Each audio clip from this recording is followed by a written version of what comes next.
Hi everyone, in front of me I've got REALME Narzo N61 and let me share with you how to change keyboard language on this device.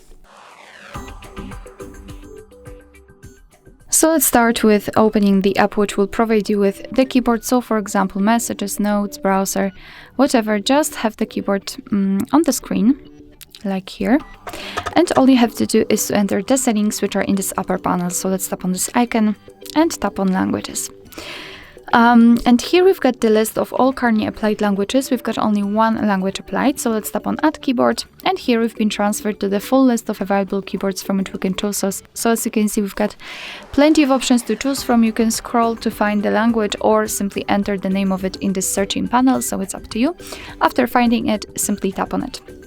And now we can choose from the keyboard types which we'd like to apply. The keyboard and types number depends on the specific language. Sometimes you will have only one, and sometimes even up to 7 different keyboard layouts. So just mark the option you'd like to use and tap on Done. And as you can see, it has been immediately applied to the list. And before I'll show you how to remove the previous language completely, I'd like to show you how to use the keyboard with 2 or more languages added. Fortunately, we've got this hint, so all we have to do is to use this globe icon, which will allow us to change the layout accordingly. And the spacebar, it's another difference. The spacebar is not empty. Right now we've got the name of the language we're currently using, which is extremely useful, especially if the languages you've applied have similar keyboard types.